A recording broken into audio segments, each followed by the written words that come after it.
Do that one dance, baby. That one dance. Hello good people, Assalamualaikum warahmatullahi wabarakatuh. Good morning. How are you today guys? I hope you are fine everywhere you stay now, okay? Tetap jaga kesehatan. Sebelum kita memulai pelajaran, before we start our lesson today, let's pray together. Start now. Mari berdoa menurut agama dan kepercayaan kita masing-masing. Oke, finish. So, Miss akan mereview sedikit tentang beberapa kesalahan kemarin. Kalian membuat kalimat-kalimat dari nominal dan juga verbal. Masih banyak sekali yang terbalik-balik. Jadi Miss kasih review singkatnya. Kalau kalimat verbal itu verb, kata kerja. Kata kerja itu apa aja? Kata kerja itu adalah kata ketika kita melakukan sesuatu. Makan, minum, belajar ya. Terus tidur, itu kata kerja. Nah, terus adjective, adverb, and noun itu seperti apa? Miss kasih contoh untuk yang adjective deh. Kata sifat, pintar, ramah, cantik, tinggi, itu kata sifat. Itu aja bedanya sebenarnya. Nah, jadi kalau yang verbal gimana, Miss? Untuk subjek Ayu Dewi, ingatin Ayu Dewi. Itu tidak menggunakan S atau ES di mana di kata kerjanya. Misalnya saya belajar, bahasa Inggrisnya apa? I study. Ya, I study. Cukup. Jadilah kalimat verbal yang positif. Terus misalnya di si it-nya. Si it kan pakai S atau S. She studies. Nah, jadinya she studies, bukan she study. Itu aja bedanya.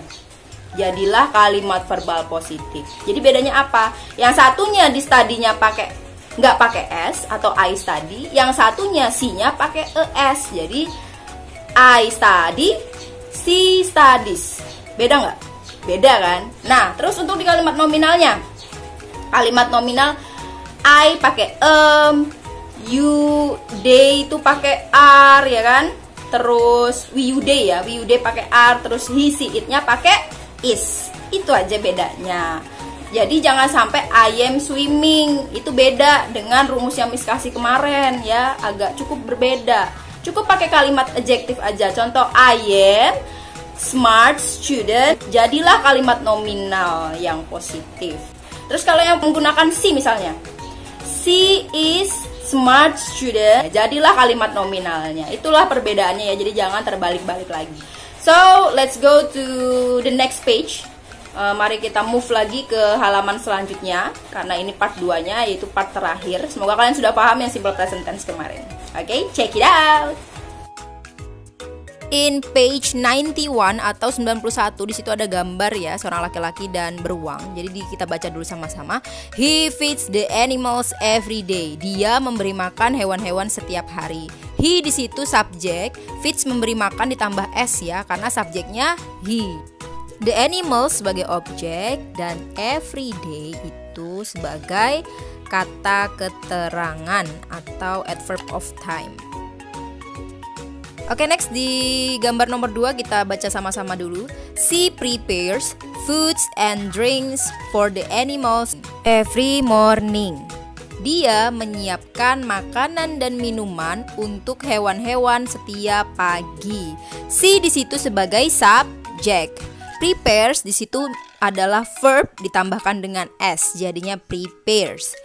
Food and drinks for the animals itu objek, dan every morning itu kata keterangan.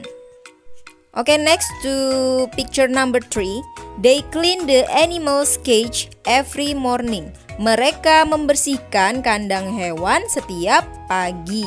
They sebagai subjek, clean sebagai verb 1 tanpa S ya, karena subjeknya itu they.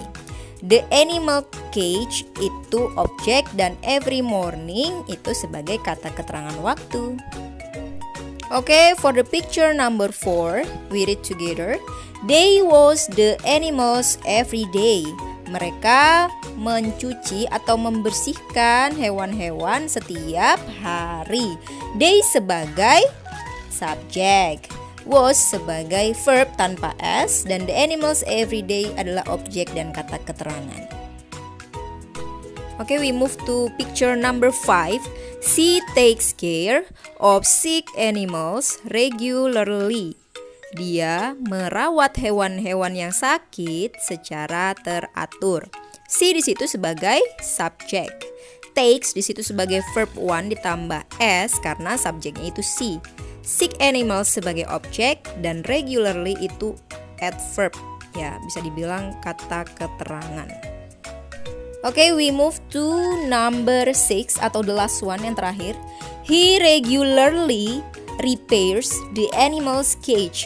Dia secara teratur memperbaiki kandang-kandang hewan. He di situ sebagai subjek, regularly itu adverb. Jadi adverb ini atau kata keterangan ini bisa di belakangnya subjek atau bisa juga di belakang kalimat ya, terserah aja. Repairs itu kata kerja atau verb ditambahkan s karena subjeknya he. Dan the animal's cage itu adalah objek. Sampai di sini semoga kalian lebih paham ya apa itu simple present tense tadi dan bagaimana penyusunan kalimatnya. Sekarang we move to number 93. Nah, di situ ada soal ya 1 sampai 6. Jadi sebenarnya soal itu berhubungan juga dengan gambarnya. Nah, untuk yang nomor 1 itu kan Mr. Ahmad feeds the animals every day. Kalau tadi itu kan pakai he. Nah, kata gantinya Mr. Ahmad itu he, makanya dia pakai feeds. Jadi sama aja kayak gitu caranya. Terus yang nomor 2. Untuk yang nomor 2 itu cara mengerjakannya itu kan ada Mrs. Siska. Nah, kita lihat yang di nomor 2 tadi juga. Nomor 2 tadi itu kan pakai she. Nah, jadi tinggal kita ganti aja, kita teruskan aja kalimatnya. Jadi, Mrs. Siska prepares foods and drinks for the animals. Nomor 3 itu ada Mr. Hari and Mrs. Gina. Mr. Hari and Mrs. Gina itu kata gantinya itu day. Sama seperti yang nomor 3 yang gambar tadi itu loh. Nah, jadi clean the animals cage every morning. Number 4 itu ada Mr. Warta and Mr. Kirna. Itu sama seperti nomor 4, kita tinggal lanjutkan aja kalimatnya. Kita tulis wash the animals every day. Terus untuk yang number 5, Mrs. Indi. Kira-kira apa jawabannya? Sama ya. Mrs. Indi takes care of sick animals regularly.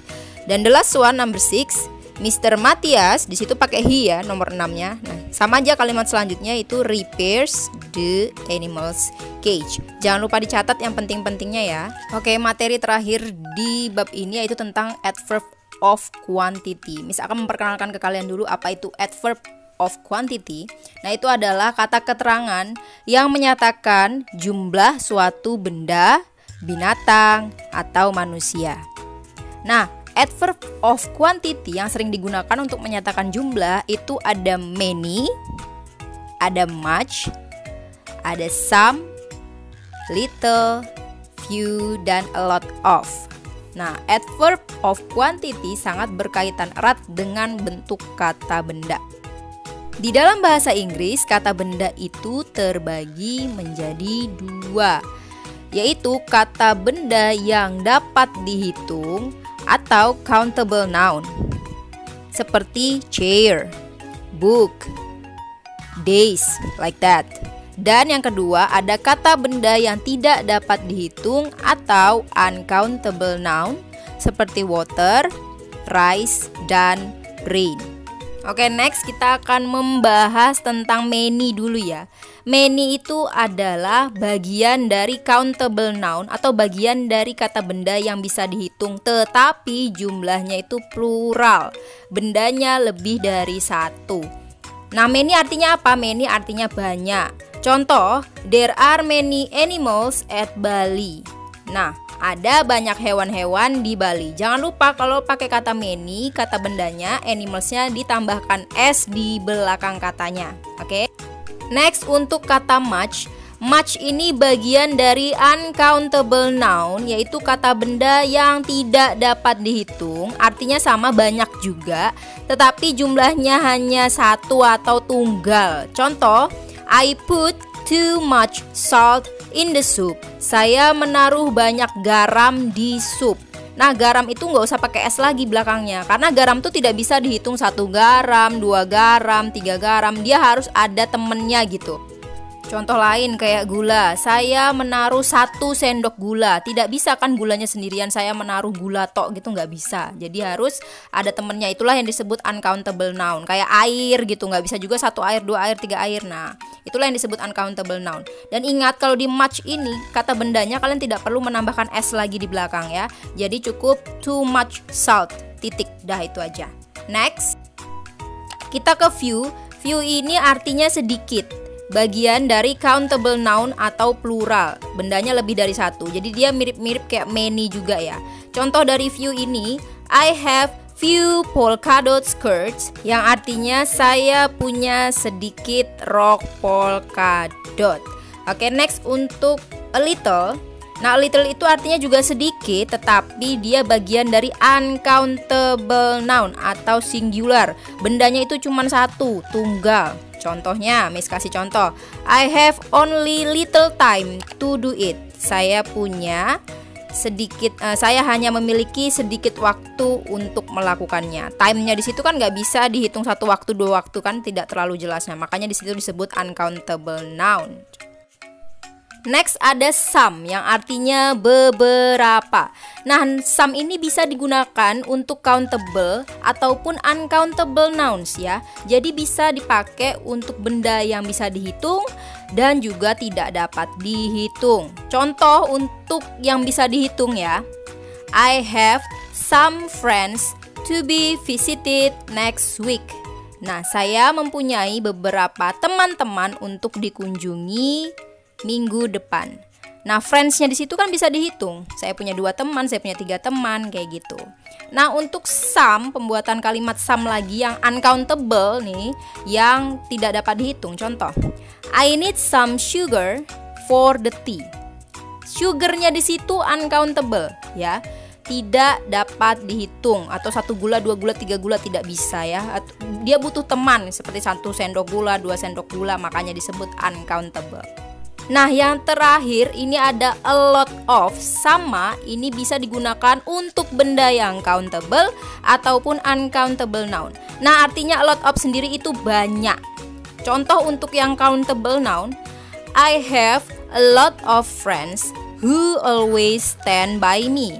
Saya mempunyai banyak teman-teman yang selalu ada di sisi saya atau ada untuk saya, seperti itu. Kata friends-nya itu countable ya.